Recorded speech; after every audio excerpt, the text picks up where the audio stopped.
শুভ সন্ধ্যা বন্ধুরা। আজ হলো ৮ ফেব্রুয়ারি রবিবার। আজকের সন্ধ্যার বরাক উপত্যকার শ্রীভূমি, করিমগঞ্জ, শিলচর, হাইলাকান্দি সহ আসামের বিশেষ বিশেষ খবরগুলি হলো: বিয়লো সুমনাকে সাময়িক চাকরি থেকে বরখাস্ত। সাময়িকভাবে বরখাস্ত হলেন বিয়লো সুমনা। বিস্তারিত থাকবে প্রতিবেদনে। শিলচরে সোশ্যাল মিডিয়ায় সোনা চুরির মিথ্যা অভিযোগ, মামলা থানায়। ৫১ জন মাওবাদীর আত্মসমর্পণ। বিপুল পরিমাণের অস্ত্রভাণ্ডার উদ্ধার। পাতারকান্দিতে বাদশাহী সংরক্ষিত বনাঞ্চলে চলল উচ্ছেদ অভিযান। ৫০টি বুলডোজার দিয়ে উচ্ছেদ অভিযান চালালো প্রশাসন। গৌরব গগৈয়ের পাকিস্তানে যোগ তদন্তে বিশাল মোড়। হিমন্ত বিশ্ব শর্মার বড় সিদ্ধান্ত এবং ২ টাকার ভিখারি হিমন্তকে তীব্র আক্রমণ ওয়াইসির। মিয়া মুসলিম ইস্যুতে তীব্র বাকযুদ্ধ। তাহলে বিস্তারিত খবরে যাওয়ার আগে অবশ্যই ভিডিওটিতে একটি লাইক দিয়ে চ্যানেলটি সাবস্ক্রাইব করে পাশের বেল আইকনটি বাজিয়ে রাখবেন এবং ফেসবুক পেজে দেখে থাকলে পেজটি ফলো করে ভিডিওটি শেয়ার করবেন, যাতে সঠিক খবরগুলো সবার কাছে পৌঁছাতে পারি। এবার শুনুন আজকের খবরের বিস্তারিত। প্রথম খবর, বিয়লো সুমনাকে সাময়িক চাকরি থেকে বরখাস্ত। সাময়িকভাবে বরখাস্ত হলেন বিয়লো সুমনা চৌধুরী। অবশেষে চাকরি থেকে সাময়িক বরখাস্ত হলেন ভোটার তালিকা থেকে নাম কর্তনের আবেদন কর্মকাণ্ডে প্রকাশ্যে এনে মহিলা বিয়লো সুমনা রহমান চৌধুরী। শ্রীভূমি, করিমগঞ্জ জেলার বিয়লো সুমনা চৌধুরীকে চাকরি থেকে সাময়িকভাবে বরখাস্ত করা হয়েছে।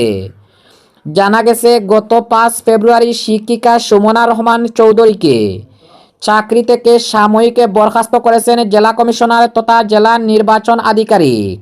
উল্লেখ্য, জেলার চৌধুরীবাজার প্রাথমিক স্কুলের ভোট কেন্দ্রে ১৩৩ জন জীবিত ভোটারকে মৃত বলে তাদের নাম তালিকা থেকে বাদ দিতে সেলিম আহমেদ নামের এক ব্যক্তির জাল স্বাক্ষর করে ৭ নম্বর ফর্ম জমা পড়ে ওই এলাকার বিয়লো সুমনা রহমান চৌধুরী তা গত ২১ জানুয়ারি ফাঁস করে দিয়ে জানান, এই নামগুলো কর্তন করতে তার উপরে চাপ সৃষ্টি করেছে নির্বাচন আধিকারিকের কার্যালয়ের কর্মচারীরা। তার সঙ্গে আরও ৪ জন বিয়লো তাদের এরকম কাণ্ড ঘটেছে বলে জানান তিনি। পরদিন সেলিম আহমদ জেলা কমিশনারের কাছে স্মারকলিপি প্রদান করে জানান, তিনি কারোর বিরুদ্ধে ৭ নম্বর ফর্মে অভিযোগ করেননি। তার স্বাক্ষর কে বা কারা জাল করেছে তাদের বিরুদ্ধে ব্যবস্থা নেওয়ার দাবি জানান সেলিম আহমেদ। এরপরই রাজ্য জুড়ে চাঞ্চল্য ছড়িয়ে পড়ে। ভোট চুরির একের পর এক ঘটনা সামনে আসতেই থাকে। এর বিরুদ্ধে মানুষ সোচ্চার হয়ে ওঠেন। বিরোধীরা মাঠে নামে, কিন্তু জনসমক্ষে এই ঘটনা বলতে গেলেন কেন? এর জবাব চেয়ে গত ২৩ জানুয়ারি সুমনা সহ বাকি ৪ বিয়লোকে শোকজ করেন নির্বাচন আধিকারিক। ২৭ জানুয়ারি ৫ বিয়লো একসঙ্গে তাদের শোকজের জবাব জেলা নির্বাচন আধিকারিকের হাতে তুলে দেন। কিন্তু এরপর বিয়লোদের জবাব সন্তোষজনক কিনা তা জানতে বিয়লোদের ডেকে আর শুনানি গ্রহণ করেননি নির্বাচন আধিকারিক। এর বদলে গত ৫ ফেব্রুয়ারি সুমনা চৌধুরীকে চাকরি থেকে সাময়িকভাবে বরখাস্ত করেন জেলা কমিশনার। অপরদিকে বুরুঙ্গায় রেলে কাটা পড়ে মৃত্যু এক যুবকের। শিলচর কাটিগড়ার বুরুঙ্গার রেলগেটের কাছে রেলের চাকায় কাটা পড়ে মৃত্যু ঘটল এক ব্যক্তির। হত ব্যক্তি বড়খলার ভুবনেশ্বর নগরে জিপির উত্তর বাঙ্গাপাড়ের বাসিন্দা প্রয়াত হবিব আলী তালুকদারের পুত্র নিজামুদ্দিন তালুকদার। রবিবার দুপুরে এ মর্মান্তিক দুর্ঘটনাটি সংঘটিত হয়েছে। জানা গেছে, কাটিগড়ার বুরুঙ্গায় নিজের শ্বশুরবাড়ি যাওয়ার পথে ঘটে এ বিপত্তি। আশঙ্কা করা হচ্ছে রেল লাইন পেরুতে গিয়ে সংঘটিত হয়েছে এ ভয়ঙ্কর দুর্ঘটনা। রেলের চাকায় খণ্ড বিখণ্ড হয়েছে হত নিজামের দেহ। ইতিমধ্যে ঘটনাস্থলে পৌঁছেছে রেল পুলিশ। মৃতদেহ উদ্ধার করে ময়নাতদন্তের জন্য পাঠানো হয়েছে। অপরদিকে ৫১ জন মাওবাদীর আত্মসমর্পণ। বিপুল পরিমাণের অস্ত্রভাণ্ডার উদ্ধার।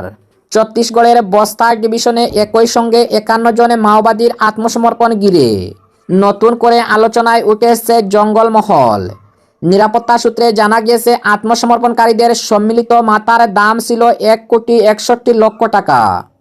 বিজাপুর জেলায় আত্মসমর্পণ করেছেন ৩০ জন, তাদের মধ্যে ২০ জন মহিলা। পাশাপাশি সুকমা জেলায় আত্মসমর্পণ করেছেন 21 জন, যাদের মধ্যে 14 জন মহিলা রয়েছেন। অপরদিকে পাতারকান্দির বাদশাহী সংরক্ষিত বনাঞ্চলে চলল উচ্ছেদ অভিযান। 50টি বুলডোজার দিয়ে উচ্ছেদ অভিযান চালালো প্রশাসন। আসামের শ্রীভূমি করিমগঞ্জ জেলার পাতারকান্দির বিধানসভা সমষ্টির বাদশাহী সংরক্ষিত বনাঞ্চলে অবৈধভাবে বসবাসকারীর বিরুদ্ধে উচ্ছেদ অভিযান শুরু করেছে প্রশাসন। আজ সকাল থেকেই এই উচ্ছেদ অভিযান চালানো হয়। প্রশাসন সূত্রে জানা গেছে, বন বিভাগ আগেই সংরক্ষিত বনাঞ্চলে বসবাসকারী পরিবারগুলির বিরুদ্ধে সরকারিভাবে উচ্ছেদ নোটিশ জারি করেছিল। নোটিশ পাওয়ার পর গত কয়েকদিনে বহু পরিবার স্বেচ্ছায় বনাঞ্চল ছেড়ে অন্যত্র চলে যায়। তবে যারা এখনও স্থান ত্যাগ করেননি তাদের বিরুদ্ধে কড়া ব্যবস্থা নিয়েছে প্রশাসন। জানা গেছে, প্রায় 1000 পরিবারকে উচ্ছেদের নোটিশ দেওয়া হয়েছিল। তালিকায় পাতারকান্দি বিধানসভা সমষ্টির ইচারপাড়, মাধবপুর, বালিয়া, মধুরবন্দ, ছাগলমুয়া, মাগুরা, যোগীছড়া, চাঁদপুর সহ একাধিক সংরক্ষিত বনাঞ্চলের বাসিন্দাদের নাম রয়েছে। গুগল ম্যাপে জিপিএস এবং সরকারি নথিপত্র যাচাই করে অবৈধ দখলদারদের চিহ্নিত করা হয়েছে বলে প্রশাসন জানিয়েছে। উচ্ছেদ অভিযানে প্রায় 50টি বুলডোজার, একাধিক হাতি এবং 3 শতাধিক কর্মী মোতায়েন করা হয়েছে।